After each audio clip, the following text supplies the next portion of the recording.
सुरजनपुर नाम का एक समृद्ध राज्य था। चारों ओर हरियाली, साफ नदियां और खुशहाल लोग।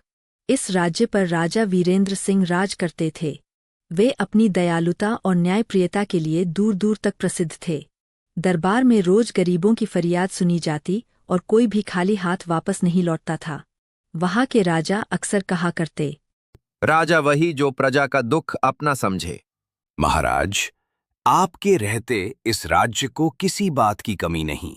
धीरे धीरे राजा की उदारता की चर्चा पड़ोसी राज्यों तक पहुंच गई।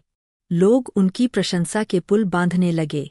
शुरुआत में राजा विनम्र रहते, लेकिन समय के साथ उनके मन में एक हल्का सा अभिमान जन्म लेने लगा। एक शाम राजमहल की छत पर आराम करते हुए राजा ने मंत्री से पूछा, हरिदास, क्या सच में लोग मुझसे इतना प्रेम करते हैं? महाराज, आप उनके लिए देवतुल्य हैं। देवता? यह शब्द उनके मन को भा गया। समय बीता। एक दिन राज्य में दो अजनबी साधु आए। एक का नाम माधव था। वह साधारण कपड़ों में, शांत आंखों वाला सरल और सच्चा व्यक्ति था। दूसरे का नाम रघु था। रघु चतुर और अवसरवादी था। दोनों ने सुना था कि राजा वीरेंद्र सिंह बहुत दानी है। माधव, सुना है इस राज्य के राजा वीरेंद्र सिंह बहुत दानी है। अगर हम सही बात कहें तो कुछ अच्छा मिल सकता है। रघु, सत्य ही कहना, जो मिलेगा वही हमारा भाग्य। भाग्य? भाग्य तो बनाना पड़ता है।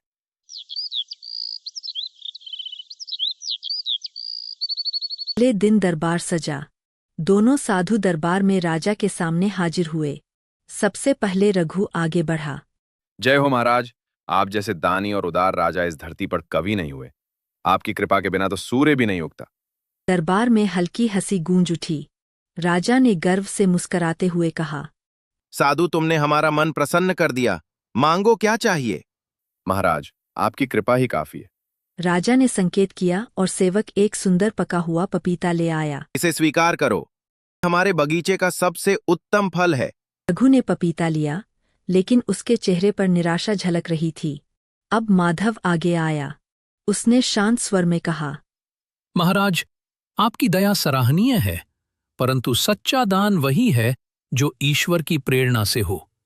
देने वाला तो अंततः वही है। दरबार में सन्नाटा छा गया।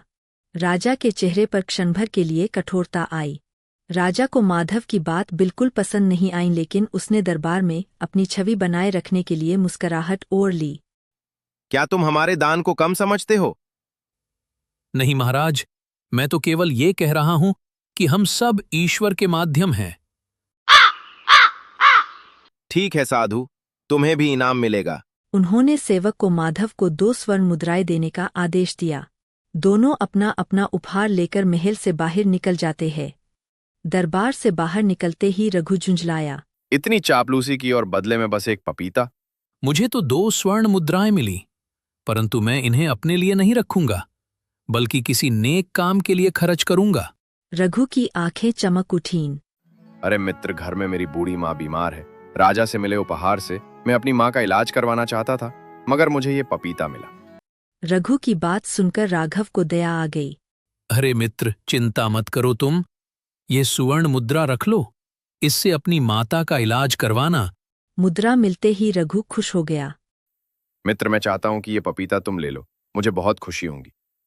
माधव ने सोचा, फिर सहमति दे दी। रघु खुशी खुशी स्वर्ण मुद्रा लेकर चला गया। माधव भी घर वापस लौट आया। घर पहुंचकर माधव ने पपीता काटा तो उसकी आंखें फटी रह गई। उसने देखा, अंदर चमकते हुए हीरे और मोती भरे थे। माधव स्तब्ध रह गया। अरे ये क्या? ये तो ऊपर वाले की लीला है।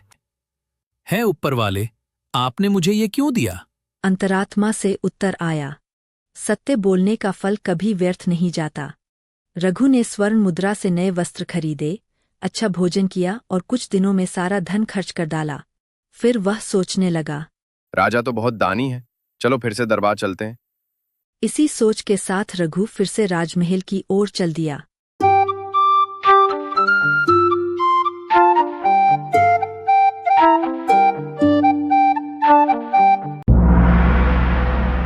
दरबार में पहुंचते ही राजा ने उसे पहचान लिया। तुम फिर आ गए? रघु ने झूठ बोलते हुए कहा। महाराज, आपका दिया फल तो खराब निकला। मैं तो बस आशीर्वाद लेने आया हूं। खराब? लेकिन उसमें तो। वे रुक गए। उन्हें याद आया कि उन्होंने उस पपीते में गुप्त रूप से रत्न रखवाए थे ताकि वे परख सकें कि कौन सच्चा है। सच बताओ, तुमने उस फल का क्या किया? रघु घबरा गया और सारी बात उगल दी। महाराज क्षमा करें, पपीते को मामूली फल समझकर मैंने वो माधव को दे दिया और बदले में उससे स्वर्ण मुद्राएं ले ली। राजा ने तुरंत सैनिक को माधव को राजमहल लाने का आदेश दिया।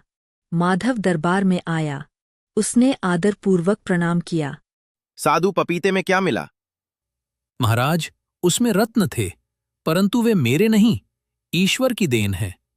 मैं उन्हें राज्य के कल्याण में लगाना चाहता हूं। दरबार में प्रशंसा की फुसफुसाहट गूंज उठी। राजा की आंखें झुक गईं। उन्हें अपने अहंकार पर लज्जा हुई। माधव, आज तुमने हमें सच्चा दान और विनम्रता का अर्थ समझाया है, और तुमने हमें ये सिखाया कि चापलूसी का अंत सदा खालीपन में होता है। रघु को दंड स्वरूप राज्य से बाहर भेज दिया गया। आज से हमारे राज्य में सच्चाई का सम्मान होगा, चाहे वो कितनी भी कड़वी क्यों न हो। महाराज, आज आपने सच में राजधर्म निभाया। सच्चा राजा वही है जो अपने दोष को पहचान सके। उस दिन के बाद राजा वीरेंद्र सिंह में बड़ा परिवर्तन आया। माधव ने रत्नों से एक विद्यालय और एक चिकित्सालय बनवाया। राज्य के लोग और भी प्रसन्न हो गए।